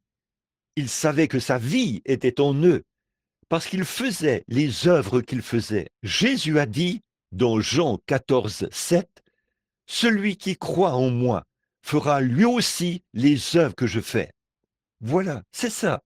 C'est pour ça que nous devons venir à Christ aujourd'hui. Je crois que Christ vient bientôt. Je crois que nous sommes au bout du chemin. Je crois que les nations se disloquent. Je crois que le temps de la fin est proche. Je le sais. Franchement, je le sais sans l'ombre d'un doute. J'irai plus loin pour dire, je crois que je le sais. Nous sommes au bout du chemin. Encore combien de jours, combien d'années ou de semaines, je ne sais pas. Personne ne le sait, pas même Jésus. Il a dit, c'est Dieu seul qui le sait. Je ne sais pas quand cela arrivera, ni à quelle heure cela arrivera, mais je sais que c'est pour bientôt, car ces choses-ci sont celles qui doivent arriver juste avant sa venue. Permettez-moi de vous persuader, ce soir, mon ami qui est en dehors de Christ, si vous voulez le fondement sûr, le chemin, la vérité et la lumière, acceptez Jésus-Christ comme votre sauveur personnel et soyez remplis de son esprit. Ainsi, quand son esprit se mettra à agir, vous reconnaîtrez son esprit. Voilà ce qui n'allait pas chez eux à cette époque-là. Ils l'ont vu, la femme au puits, on savait plus long sur Dieu que la moitié des prédicateurs de cette époque. Eh bien, dès qu'elle l'a vu, elle, il avait l'air d'un juif ordinaire, d'un homme ordinaire. Puis il lui a dit, « Femme, apporte-moi à boire. » Elle a dit, « Eh bien, vous n'avez pas coutume, vous les Juifs, de demander cela aux Samaritains. » Il a dit, « Mais si tu savais à qui tu parles, c'est toi qui me demanderais à boire. Je te donnerai des eaux qu'on ne vient pas puiser ici. » Il s'est mis à lui parler jusqu'à ce qu'il discerne son problème, jusqu'à ce qu'il saisisse ce qui n'allait pas chez elle. Chacun de nous sait ce qui n'allait pas. Nous, les Américains, nous croyons qu'elle vivait en adultère. Elle avait eu 5 maris et elle vivait avec le 6e. Alors il lui a dit, « Va chercher ton mari et viens ici. » Elle a dit, « Je n'ai pas de mari. » Il a dit, « Tu as dit la vérité. Tu en as eu 5 et celui avec qui tu vis n'est pas ton mari. Tu as dit la vérité. » Elle a dit, « Seigneur, je vois que tu es prophète. » Eh bien, nous savons que quand le Messie viendra, c'est ainsi qu'il se fera connaître à nous. Nous savons qu'il nous dira ces choses. Il a dit, « Je le suis, moi qui te parle. » Elle a laissé la cruche et s'en est allée dans la ville. Qu'est-ce qu'elle avait fait? Elle avait accepté. Elle avait accepté cela, la révélation, quand elle est venue à elle. Elle s'en est allée dans la ville en courant et a dit, « Venez voir un homme qui m'a dit ce que j'ai fait. Ne serait-ce point le Messie ?» Elle avait accepté cela. Voilà, c'est ça. Tandis que les pharisiens et les sadducéens avaient fait demi-tour et avaient dit, « Il est Belzébul, nous n'aurons rien à faire avec lui. » Parce que ils avaient un fondement, ils avaient une voix, ils avaient une voix. La Bible dit, « Telle voix paraît droite à un homme. Son issue, c'est la voie de la mort. » Donc, n'empruntez pas cette voie qui paraît droite. Venez à Christ, acceptez Jésus comme votre sauveur et soyez remplis du Saint-Esprit. Alors, quand le Saint-Esprit commencera à agir parmi vous, vous le reconnaîtrez. Voilà comment obtenir la guérison. Il faut savoir qui est le guérisseur. C'est Jésus-Christ qui est le guérisseur. Comment agirait-il s'il venait ici ce soir pour vous guérir? il agirait de la même manière qu'il agissait à cette époque-là. Une femme s'est frayé un chemin à travers la foule et a touché son vêtement. Il s'est retourné et a dit, « Qui m'a touché ?» Et tout le monde est resté tranquille. Et il a promené le regard jusqu'à ce qu'il la trouve. Puis il lui a dit qu'elle avait une perte de sang. Et il a dit, « Ta foi t'a sauvée. » Ça, c'était Jésus hier. C'est Jésus aujourd'hui. S'il est le même hier, aujourd'hui et éternellement. Vous ne pouvez pas croire cela tant que vous n'avez pas reçu Christ en vous. Alors, il témoigne lui-même que c'est lui. Vous voyez ce que je veux dire? C'est ainsi qu'on l'obtient. C'est en le recevant. Il y a 7 raisons pour lesquelles nous devrions le recevoir. Là, nous ne pouvons aller à aucun autre. Toi seul. Vous ne pouvez pas aller à l'église pour obtenir cela. Je ne connais aucune dénomination où vous pouvez aller pour obtenir cela. Je n'ai rien contre la dénomination, mais beaucoup de gens pensent que parce qu'ils font partie d'une église, c'est tout ce qu'ils ont à faire. Vous devez venir à Jésus. Il est le chemin et non l'église. Il est la vérité et non l'église. Il est la lumière et non l'église. Il est le fondement, pas un fondement d'église.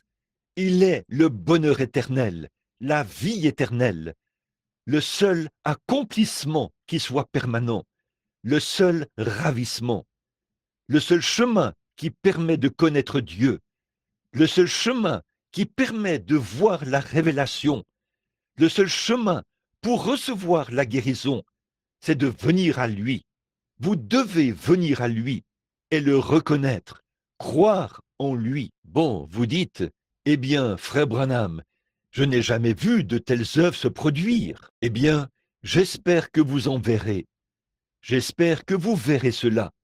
Les réunions sont sur le point de commencer.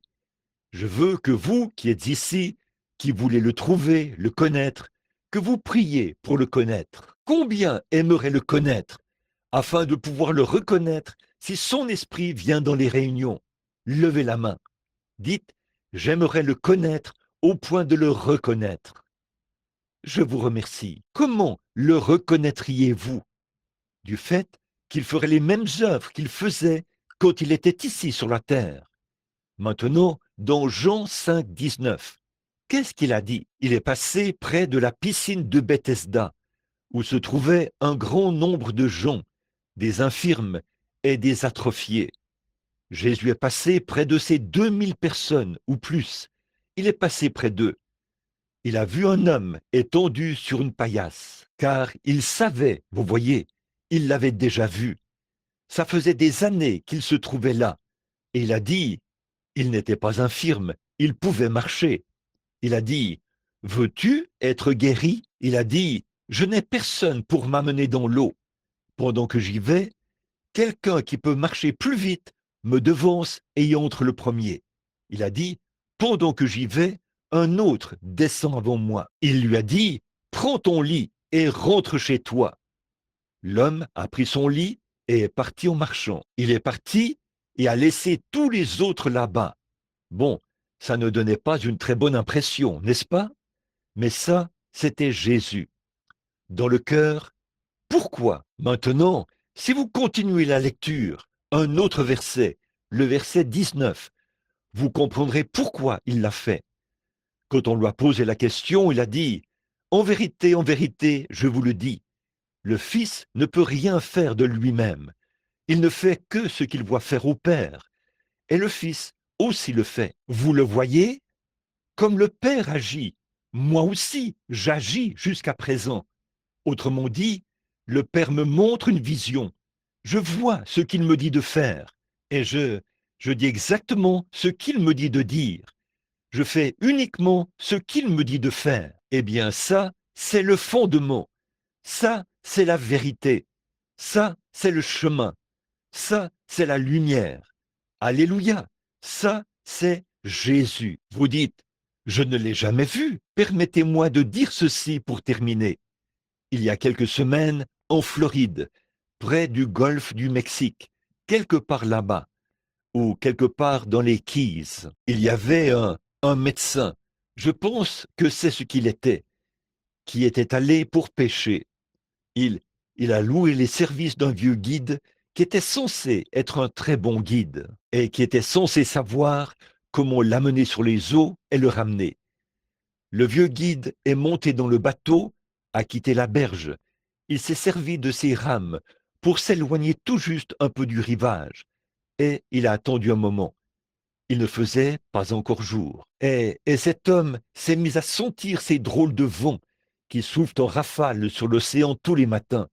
Il a dit, dis donc, s'est-il mis à penser, nous flottons vers le large, la marée nous entraîne. Lorsqu'il regardait le bateau, il avait l'impression qu'ils avançaient. Il s'est dit, je ne veux pas parler à ce guide, mais je ferais mieux de dire quelque chose. Il était paniqué. Il a dit, dis donc, monsieur, nous flottons vers le large, n'est-ce pas? Oh, a-t-il dit, je ne pense pas.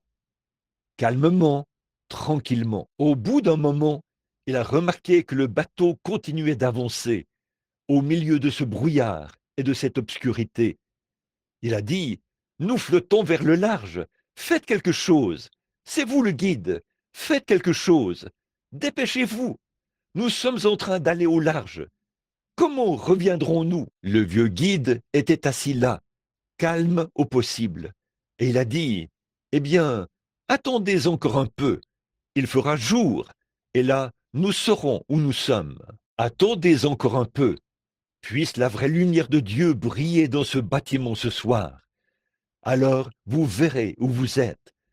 Vous verrez quelle direction prendre après cela. Prions. Père céleste, il est dit dans les Écritures, je suis le chemin, la vérité et la lumière. Nul ne vient au Père que par moi. Je suis la porte de la bergerie. Je suis, je suis, je suis.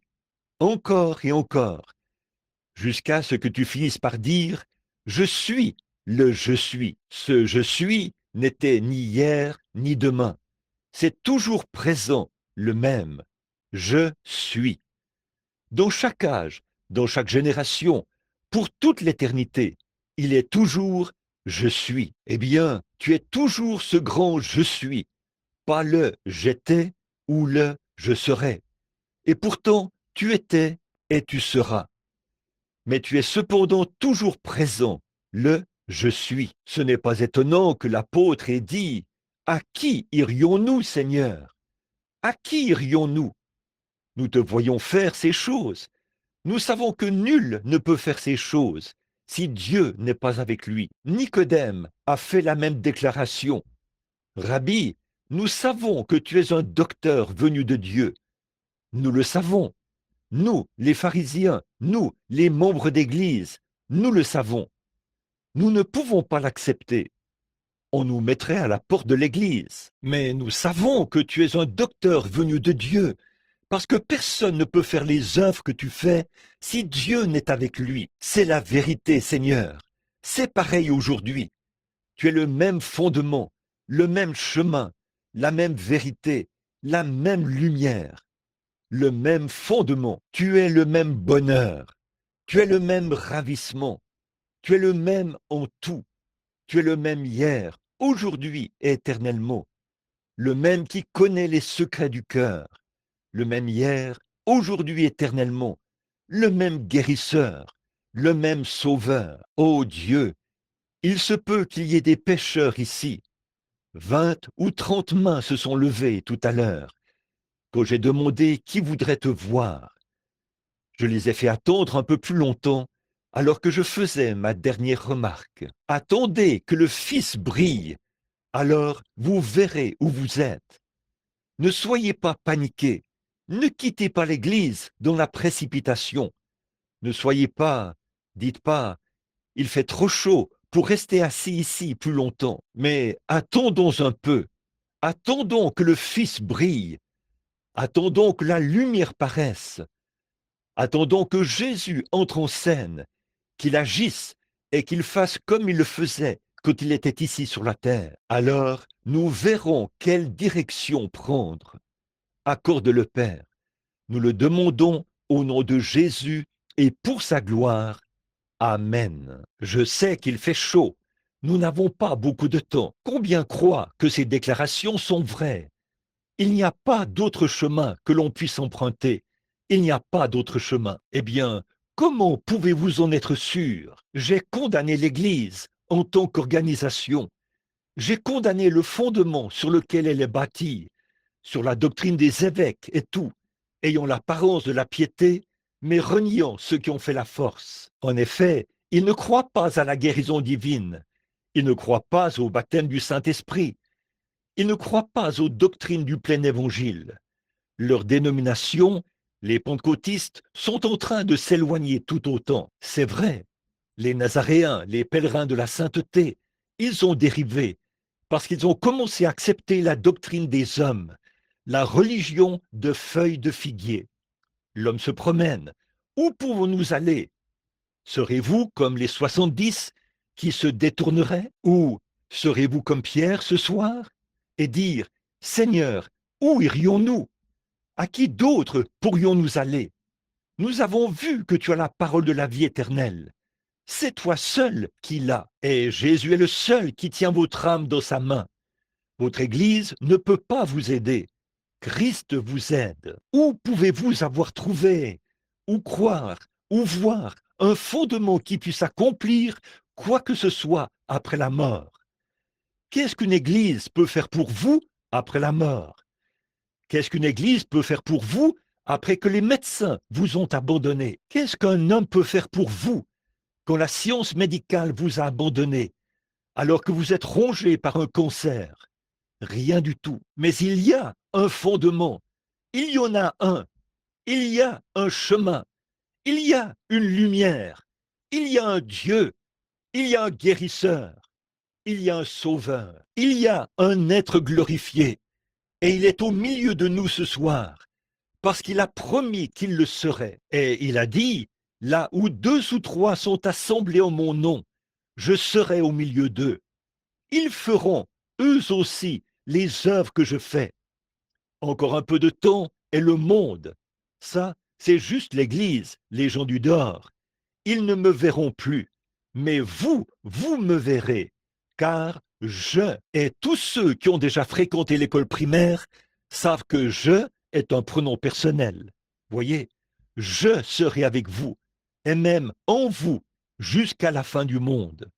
Et vous ferez, vous aussi, les œuvres que je fais. Quelles œuvres a-t-il faites?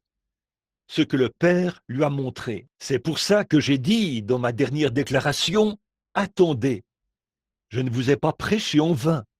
Si Jésus ne fait pas ce que je dis, ce que la Bible dit qu'il a fait, ce que j'ai cité de vous, de l'écriture qu'il a fait, alors ce que je vous ai dit est faux. Alors la Bible est fausse. Donc, allons trouver la religion mahométane, allons trouver Bouddha ou toute autre religion qui est vraie. Permettez-moi de vous le dire tout de suite, frère, avant que vous ne commenciez, qu'il n'y a qu'un seul chemin et qu'une seule vérité. Il n'y a qu'une seule religion de toutes celles qui existent qui soit capable de prouver que son fondateur est ressuscité des morts et qu'il vit au siècle des siècles. Amen. C'est l'Église du Dieu vivant. Elle est composée de méthodistes, de baptistes, de presbytériens, et quoi encore? De nazaréens, de pèlerins de la sainteté, de pentecôtistes. Tout homme qui est né dans le royaume de Dieu, qui a reçu Jésus-Christ, est bâti sur ce fondement et ne peut jamais mourir. Il repose sur cette espérance éternelle. Même si dans une semaine, on jette de la terre sur votre cercueil, cela ne vous dérangera pas du tout. Vous passerez simplement de cet ancien bâtiment à un nouveau. C'est tout. Cela vous ressuscitera au dernier jour. Jésus-Christ est le seul endroit vers lequel se tourner. Je me tourne vers lui de tout mon cœur, de toute ma force. Je ferais pareil si je me tenais devant 500 000 personnes, comme nous l'étions à Bombay. Ici, dans cette petite église, ce soir, où il y a 150 personnes, ou quelque chose comme ça, peut-être pas autant. Je me reposerai sur lui de la même manière, afin qu'il se révèle d'une manière ou d'une autre ce soir, et que vous compreniez qu'il est ici. Y a-t-il des cartes de prière? En avez-vous distribué? C'est bien. Tu dis que tu en as distribué combien? Frère Raddle, ce soir, je m'attendais vraiment, mais comme il fait tellement chaud, les gens seraient entassés et serrés. Ils seraient entassés ici, à l'intérieur, et tout. Mais c'est que, je suppose, comme je l'ai fait pour commencer, je voulais aller chercher ma femme, et je suis passé en voiture pour voir s'il y avait combien était ici, et j'ai vu que c'était plein. Je suis simplement revenu, voyez. Je suis venu, j'ai fait demi-tour, je suis revenu. Bon, il fait chaud, mais oh, juste quelques-uns, et peut-être qu'ensuite nous en prendrons quelques-uns de plus, et priez pour eux. Maintenant, je ne dis pas que le Seigneur fera quelque chose d'exceptionnel pour nous. Peut-être qu'il le fera, peut-être qu'il ne le fera pas. Je ne sais pas. Maintenant, par quoi avez-vous commencé? Par un. Très bien. Qui a la carte de prière numéro 1? Voulez-vous simplement lever la main? Quelqu'un qui a la carte de prière numéro 1. Vous en êtes sûr? Numéro 1? Oh, je suis désolé. Très bien, madame. Venez ici. Numéro 2. Qui a le numéro 2? La carte de prière numéro 2. Voulez-vous lever la main? La petite fille? Oh, je suis désolé. La carte de prière numéro 2. Voulez-vous lever la main? Très bien. Vous voulez dire que la carte de prière numéro 2 n'est pas ici? La dame. Très bien. Venez ici, madame. Par ici. Numéro 3. Regardez rapidement, là. Il se peut que ce soit quelqu'un qui est sourd ou quelqu'un qui ne peut pas se lever. Numéro 3. Levez la main, s'il vous plaît. La carte de prière numéro 3. Très bien, monsieur. Je connais cet homme. Très bien. Numéro 4. Levez la main. La carte de prière numéro 4. Quelqu'un a le numéro 4, s'il vous plaît. Cette dame ici. Je crois que je connais cette dame. Je ne me trompe pas, je pense que oui. Numéro 4. Numéro 5. Tout au fond. Très bien. Numéro 6. La carte de prière numéro 6. Très bien. Numéro 7. La carte de prière numéro 7. Le monsieur qui s'avance. Numéro 8. Billy, voudrais-tu descendre et les placer pour qu'il y ait de la place pour se tenir là ou quelque part? Numéro 9. Qui a la carte de prière numéro 9. Cette dame-ci? Très bien. Numéro 8. Très bien. Numéro 9. Qui a la carte de prière numéro 9. Regardez autour de vous. Il se peut que quelqu'un soit sourd. Numéro 9. Numéro 9. Est-ce que la personne est sortie? Regardez autour de vous, vers votre. Disons, si quelqu'un a une carte de prière à la main, regardez autour de vous. Peut-être que quelqu'un ne peut pas se lever. La carte de prière numéro 9. Nous ne voulons laisser personne de côté. Est-ce que cette dame-ci a le numéro 9? Regardez. Non, non, c'est trop loin. Numéro 9. Ne venez pas sans que votre numéro soit appelé, s'il vous plaît. Numéro 9. Je connais cette dame, Madame Ford. Avez-vous la carte de prière numéro 9? Que quelqu'un vérifie. Peut-être qu'elle n'entend pas. Jean, voudrais-tu descendre là-bas juste un instant pour voir ce qu'il en est? Frère Fred, viens aider Billy ici un instant. Très bien. Numéro 10. Qui a le numéro 10? Numéro 9. Numéro 10. Où sont-ils tous passés? Très bien. Nous allons commencer par ceux-ci alors. Prendre ceux-ci. Très bien. Maintenant, là dans la ligne de prière, combien d'entre vous me connaissent? Vous me connaissez et lui me connaît. Très bien. Là, dans l'auditoire, combien ne me connaissent pas? Et vous savez que je ne sais pas ce qui ne va pas chez vous, mais vous êtes malade? Levez la main. Très bien, très bien. Maintenant, vous qui ne me connaissez pas et que je ne connais pas, je veux que vous fassiez ceci. Je veux que vous regardiez par ici et que vous fassiez comme a fait la femme pendant que nous faisons cette petite ligne de prière. Maintenant, regardez. Ces gens sont malades. je ne vois pas d'infirmes, mais ces gens sont malades. Alors, s'ils ont besoin de guérison, eh bien, il y a une seule personne qui peut les guérir. C'est Jésus-Christ, un seul homme. Maintenant, comment peut-il le faire? Comment le fait-il? Parce que vous croyez qu'il l'a bel et bien fait, que vous croyez qu'il l'a fait. Ainsi, s'il est vivant, alors il est toujours le guérisseur. Pas vrai? Levez la main. S'il est toujours vivant, il est toujours le guérisseur. Très bien. Alors s'il peut vous prouver qu'il est vivant ici ce soir, s'il peut le prouver lui-même, or, il ne peut pas être ici sous une forme corporelle, parce que son corps se trouve à la droite de Dieu. Combien savent cela? Et combien savent que le Saint-Esprit qui était en lui est de retour ici maintenant, pour faire les mêmes œuvres que le Saint-Esprit faisait quand il était en lui? Ce qu'il a dit. Très bien. Alors, s'il fait ces mêmes œuvres qu'il a faites en nous maintenant, vous qui n'avez pas de carte de prière, qui ne me connaissez pas, et vous avez levé la main, regardez par ici et dites, Seigneur, je crois que tu es ici, et je veux toucher ton vêtement, car la Bible dit que tu es, maintenant même, un souverain sacrificateur qui peut compatir à mes faiblesses. Je suis malade et j'ai besoin de prière, et je veux toucher ton vêtement. Alors, parle par frère Branham et dis-moi quoi faire. Faites simplement cela, et voyez s'il est ici ou pas. Qui est le premier dans la ligne de prière? Très bien. Est-ce que c'est la dame qui est ici, dans le fauteuil? Très bien, très bien. Tout d'abord, je crois que je ne vous connais pas. Je ne pense pas. Nous sommes des inconnus l'un pour l'autre. Nous ne nous connaissons pas. Très bien. Bon, voici une femme que je ne connais pas. Je ne sais rien à son sujet. Je ne l'ai jamais vue de ma vie.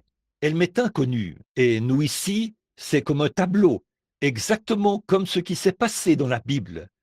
Voici un homme et une femme qui se rencontrent, comme dans Jean 4, si vous voulez le lire. Jésus a rencontré la femme au puits. Il ne l'avait jamais vue auparavant, et elle non plus ne l'avait jamais vue. Alors il a dit, Femme, apporte-moi à boire. Qu'était-il en train de faire? Il contactait son esprit, et elle a dit, Les Juifs n'ont pas coutume de demander cela aux Samaritains. Nous n'avons pas de relation entre nous. Il a dit, Va chercher ton mari et viens ici. Elle a dit, Je n'ai pas de mari. Il a dit, C'est vrai, tu en as eu 5. Celui avec qui tu vis n'est pas le tien. Elle a dit, Seigneur, je vois que tu es prophète.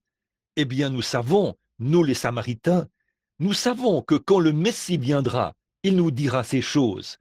Mais toi, qui es-tu? Il a dit, Je le suis, moi qui te parle. Et elle a couru le dire à toute la ville.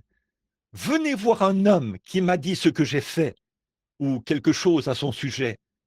Ne serait-il point le Messie? Eh bien, si ça, c'était le signe du Messie en ce jour-là, et qu'il est le même hier, aujourd'hui, éternellement, ne serait-ce pas la même chose aujourd'hui qu'à cette époque-là?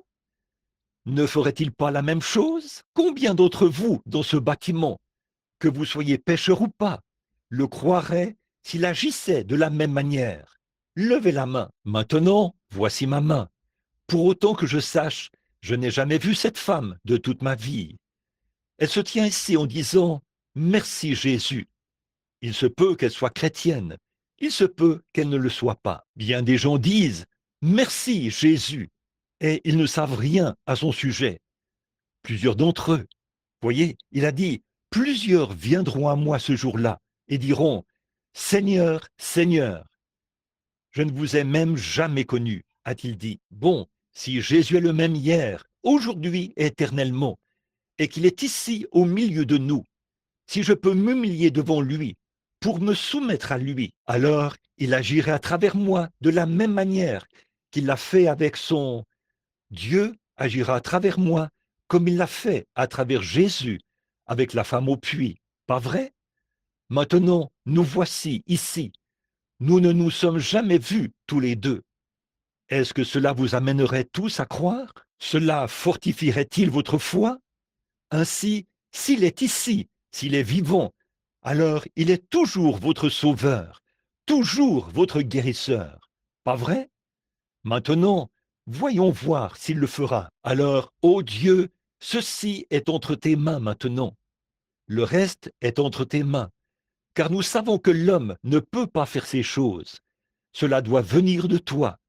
S'il te plaît, Père, ce soir, dans l'intérêt des gens qui sont assis ici, et pour la gloire de l'Évangile, qu'il en soit ainsi ce soir, Père, afin que les gens sachent que tu es toujours Jésus-Christ, le même hier, aujourd'hui et éternellement. Et puissent les ténèbres qu'il y a peut-être dans le cœur de certains en ce moment, qui fait qu'ils sont dans l'ignorance, les suppositions et les questionnements, si seulement tu viens faire briller la lumière, puissent-ils voir ce chemin et entrer en toi. S'ils sont malades, puissent-ils être guéris.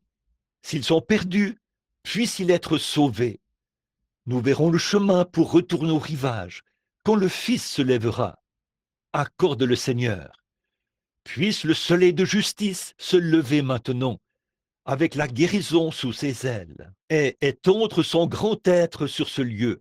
Accorde-le, Père. Nous le demandons pour la gloire de Dieu, au nom de Jésus-Christ. Amen. Je veux que vous soyez respectueux, car nous sommes conscients que nous ne pouvons pas. Il ne s'agit pas de jouer à l'Église. Il s'agit de faire descendre la présence du Dieu Tout-Puissant dans ce petit bâtiment. Maintenant, voyez-vous dans quelle position je me trouve? Il y a 150 personnes ici. J'ai dit ceci devant des dizaines de milliers de personnes, et 100 000 personnes, et même une fois, il y avait jusqu'à 500 000 personnes, parmi lesquelles se trouvaient des athées, des incroyants, des incrédules, des manipulateurs de serpents et tout le reste. Il ne faillira pas. Maintenant, il doit prouver qu'il est le Dieu de la Bible, ou qu'il n'est pas le Dieu de la Bible. Et s'il est le Dieu de la Bible, il est le même hier, aujourd'hui et éternellement. S'il peut dire à cette femme pourquoi elle est ici, je ne l'ai jamais vue, ou lui dire quelque chose qu'elle sait que je ne sais pas du tout, s'il peut lui dire pourquoi elle est ici, comme il l'a fait pour la femme au puits, s'il peut lui expliquer quelque chose qu'elle sait, si je ne la connais même pas, et qu'elle ne me connaît pas, mais nous voici ici pour la première fois de notre vie, certainement que cela vous secouerait au point que tout le brouillard se dissiperait devant vous. Puisse-t-il l'accorder? C'est ma prière. Maintenant, cette dame qui est ici pour qu'on prie pour elle, je veux que chacun croie maintenant. Maintenant, comme je ne connais pas cette dame, j'aimerais lui parler un instant, comme notre Seigneur l'a fait avec la femme au puits, juste pour contacter son esprit. Maintenant, nous ne nous sommes jamais rencontrés auparavant. Et pourtant, le Seigneur vous connaît et il me connaît. S'il peut me dire pourquoi vous êtes venu ici, ce que vous êtes venu me demander, quelque chose que vous connaissez. Et moi, je ne sais rien à votre sujet. Alors, s'il vous a envoyé ici et m'a amené ici, afin de peut-être pouvoir vous expliquer, ou qu'il puisse parler à travers moi, et me dire pourquoi vous êtes monté sur cette estrade, cela vous amènerait-il à croire en lui? Cela vous amènerait à croire cela? Maintenant, je vois, et l'auditoire aussi a dit qu'il croirait. Maintenant, nous voici prêts à ce que quelque chose se produise, si Dieu est toujours Dieu. La même chose que Jésus-Christ a faite. Je peux voir cette dame maintenant. Elle veut que je prie pour ses yeux. Elle a un problème avec ses yeux. Là, ce n'est pas quelque chose que j'ai juste deviné. C'est vrai. Elle est en train de perdre la vue, et elle veut qu'on prie pour ses yeux. C'est la vérité. Si c'est vrai, agitez ce mouchoir vers eux, sœur. Or, je ne l'ai jamais vu de ma vie. Qu'est-ce qui a produit cela? Qu'est-ce qui a produit cela? Elle a l'air d'être quelqu'un de bien. Vous pensez que j'ai deviné ça? Très bien. Nous verrons. Maintenant, madame, pour que tout soupçon soit dorénavant écarté de cette Église, afin que lorsque frère Rudel prêche que Jésus-Christ est le même hier, aujourd'hui et éternellement, que l'on sache, par la position de cette chair, que Jésus-Christ a manifesté sa gloire et a prouvé que c'était vrai. Maintenant, oui, je vois qu'elle Ses yeux se dégradent. C'est de l'astigmatisme qui est dans ses yeux. Aussi, une autre chose, il y a quelque chose qui ne va pas chez elle. Elle a une, elle a subi une opération quelconque. Cela lui a laissé un important tissu cicatriciel. Elle n'est pas de cette ville. Elle n'est pas non plus de cet État. Elle vient du Kentucky, c'est vrai. Et elle a une fille pour laquelle elle veut qu'on prie. Une petite fille d'environ 8 ou 10 ans. Elle veut qu'on prie pour cette fille, parce que sa fille doit subir une opération. C'est ainsi dit le Seigneur. Voyez si c'est vrai ou pas. Est-ce que c'était vrai, madame? Si c'est vrai, agitez de nouveau ce mouchoir devant les gens. C'est une petite fille. Très bien. Vous croyez que Dieu peut me dire quel est votre nom? Si Dieu... Tenez, je vais vous montrer une autre chose. Voici un homme qui se tient à côté de vous. C'est votre mari. Il est assis juste ici, à l'arrière. C'est exact. Il a aussi besoin de guérison. Il souffre de rhumatisme. C'est exact. Vous vous appelez compère. C'est exact. Et vous venez du Kentucky. Retournez dans le Kentucky et recevez. Prenez ce mouchoir et posez-le sur l'enfant. Croyez de tout votre cœur. Elle ne subira aucune opération. Amen. Vous croyez de tout votre cœur? C'est presque une encyclopédie de la vie de cette femme. Je lève mes mains pour attester que je ne l'ai jamais vue de ma vie. C'est vrai. Alors, voyez, qu'est-ce qu'il a touché? Qu'est-ce qu'il a fait? Il a touché ce souverain sacrificateur. Il a touché celui qui peut compatir à notre faiblesse. Amen. Eh bien, la guérison, c'est le témoignage de Dieu lui-même, sa propre gloire. Très bien. Vous, je crois que vous m'êtes inconnu. Je ne crois pas que je vous connais. Dieu vous connaît. Si Dieu me révèle quel est votre problème, ou ce que vous voulez, que ce soit une maladie, des ennuis de famille, ou quoi que ce soit d'autre, vous croirez de tout votre cœur, n'est-ce pas, madame? Maintenant, voici une autre dame que je ne connais pas, et elle ne me connaît pas. Nous sommes de parfaits inconnus l'un pour l'autre. C'est la première fois que nous nous rencontrons de notre vie. Mais si le Saint-Esprit peut venir, sa présence, venir ici maintenant et nous dire quelque chose au sujet de cette femme, eh bien, pour ce qui est de la guérir, je ne pourrais pas le faire. Elle, Dieu l'a fait quand il est mort au calvaire. Si c'est une pécheresse, je ne peux pas la sauver, car Jésus a fait cela au... C'est déjà accompli, mais il peut venir dans la présence de son être pour montrer qu'il est toujours vivant et que ses œuvres sont toujours réelles et faire en sorte que cela devienne une réalité pour nous. Si nous pouvons croire cela, si tu peux croire, tout est possible. Si seulement vous pouvez croire maintenant, ayez foi en Dieu. Ne doutez pas. Bon, c'est juste quelqu'un qui se sent bien.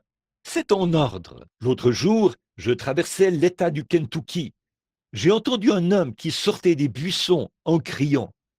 J'ai dit, est-ce que cet homme, qu'est-ce qu'il a? On m'a dit, il est simplement ivre et il se sent bien. C'est pareil pour cet homme, mais il est ivre à cause d'une autre boisson. C'est juste qu'il est ivre et qu'il se sent bien. C'est vrai. Donc, ne soyez pas ivre de liqueur forte, mais soyez ivre de l'esprit, dit la Bible. Maintenant, cette femme-ci qui m'est inconnue, si Dieu peut lui dire quel est son problème, ou quelque chose à son sujet, qu'elle sait que je ne connais pas, qu'elle en soit le témoin, elle saura si c'est vrai ou pas. Pas vrai, madame?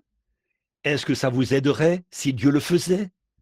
Maintenant, pour ce qui est de vous guérir, sœur, si je pouvais le faire, je le ferais, mais je ne le peux pas. Je ne suis qu'un homme, mais cette dame est ici pour qu'on prie pour elle. Elle a des calculs biliaires, c'est vrai, et elle a aussi le diabète. C'est pour ça que vous voulez qu'on prie, n'est-ce pas, madame? Si c'est vrai, levez la main pour que les gens voient. Vous croyez que Dieu peut me dire qui vous êtes? Est-ce que ça vous aiderait? Oui? Alors, madame Johnson, retournez vous asseoir et soyez guéris. Si vous croyez cela au nom du Seigneur Jésus. Si vous ne pouvez pas croire, alors je ne sais pas ce qui ne va pas. Il y a quelque chose qui cloche. Ne voyez-vous pas que la lumière du Fils brille? C'est la même chose que Jésus-Christ a faite. Je connais cet homme-ci. Sa belle-mère est ici, et je connais sa femme. Je ne l'ai pas vu depuis très très longtemps. Il s'appelle James Morris. Mais je ne sais pas pourquoi il est ici. Je ne sais pas ce qui ne va pas chez lui. Il y a si longtemps que je n'ai pas vu Jim. Mais il m'a connu quand j'étais un petit garçon. Mais Jim, si le Seigneur peut me révéler pourquoi tu es ici, l'accepteras-tu comme homme? Si tu crois, alors tu obtiendras ce que tu demandes. Tu es ici pour un fils. C'est une maladie mentale. Crois-tu qu'il sera guéri? Alors va et crois cela. Crois seulement de tout ton cœur. Je pense qu'il faut que j'aille te visiter, frère Jim. Je connais cette dame. Elle est la femme d'un ami qui m'est très cher. Elle s'appelle Imel Hébert.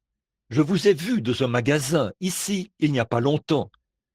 Je n'ai aucune idée de ce qui ne va pas chez vous. Je vous connais. Je connais votre mari. Votre mari et moi, nous avons grandi ensemble quand nous étions jeunes. Et il a fait des études, je crois, un chiropraticien, pour devenir chiropraticien. C'est vrai. Et juste pour savoir ce qui ne va pas chez vous. Mais si le Seigneur me révèle, maintenant, Madame Imel Hébert, à cause de Gilbert et de sa sœur avec laquelle je sortais, si, à cause d'eux, je pouvais vous guérir, je le ferais. Mais je ne le peux pas. Mais il le fera, si vous croyez maintenant. Et s'il vous fait savoir bien sûr, je connais votre nom. Je vous connais depuis longtemps, mais je ne sais pas ce qui ne va pas chez vous. Si Dieu me dit ce qui ne va pas chez vous, croirez-vous en lui en vue de votre guérison? L'arthrite, c'est ça votre problème. Je vois que vous êtes raide en essayant de sortir du lit le matin. C'est tout à fait exact. Très bien. Rentrez chez vous et recevez votre guérison, Madame Imel Hébert.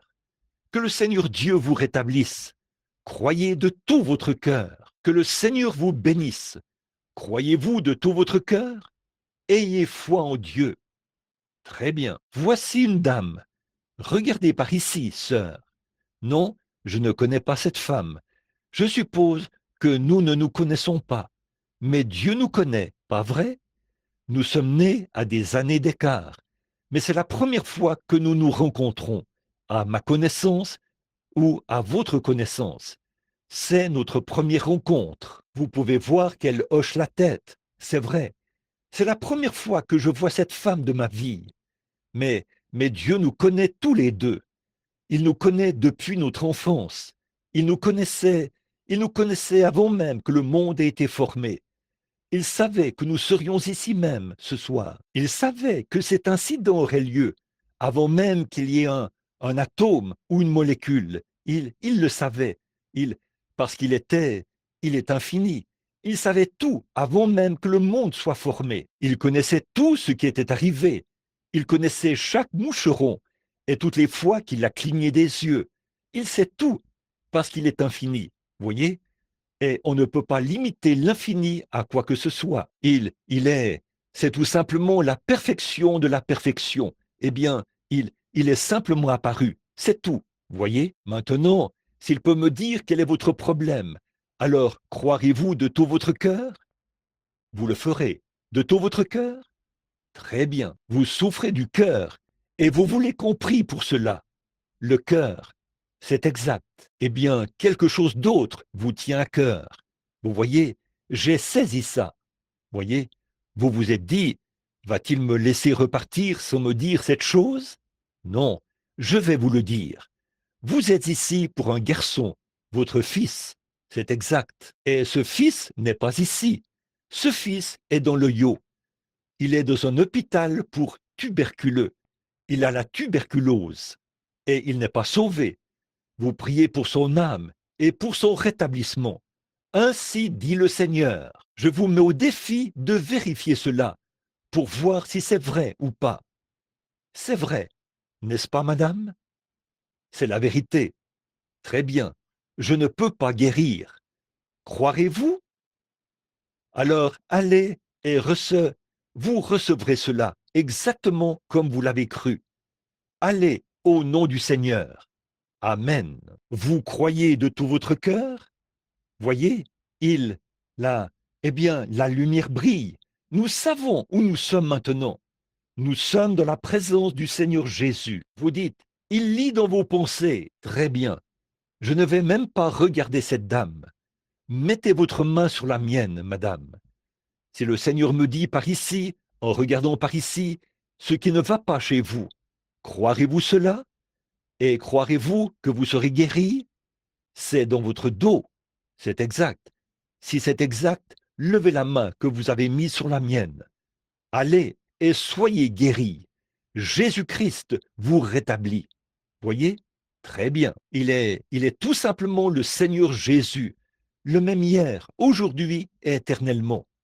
Très bien. Cet homme qui s'avance, vous voulez être guéri de l'arthrite?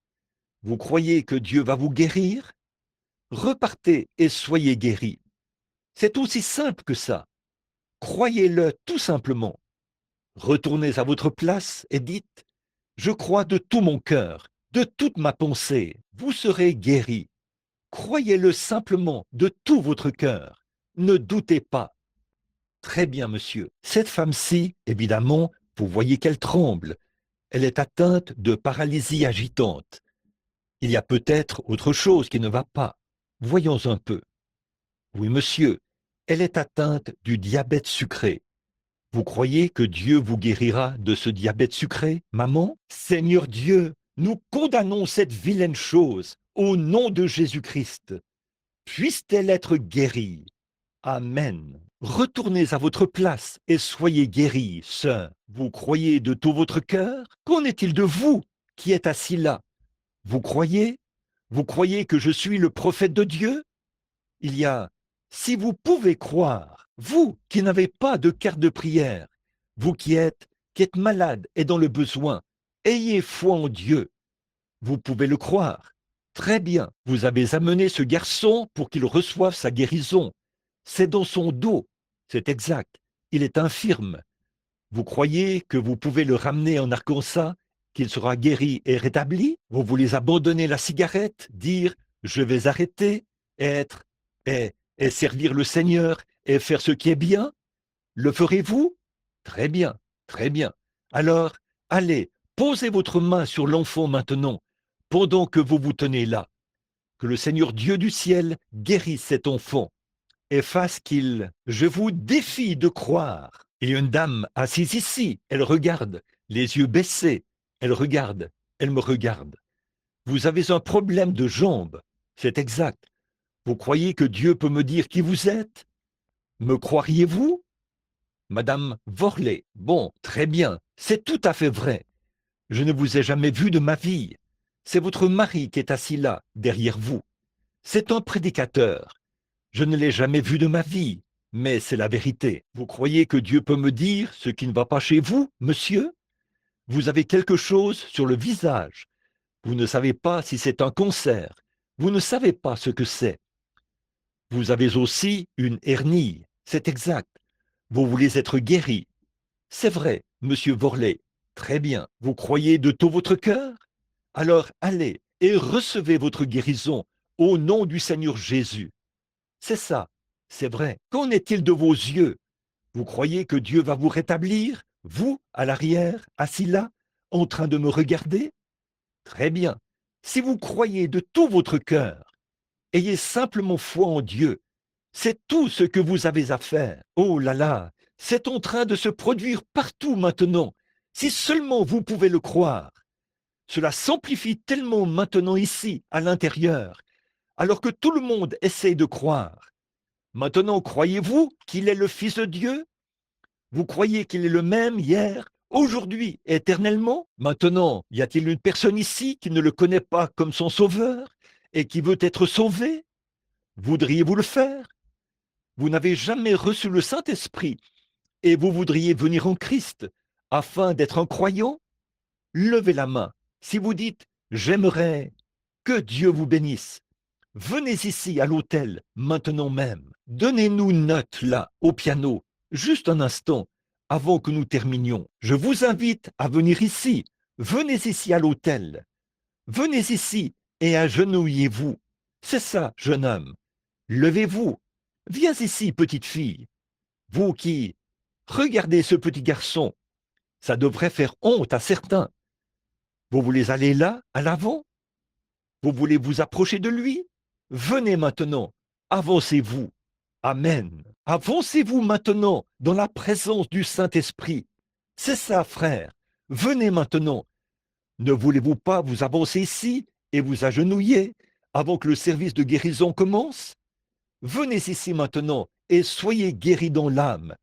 Puis voyez ce qui va se passer. Entrez en Christ. Il est le chemin, la vérité, la lumière. Personne ne vient si ce n'est par lui.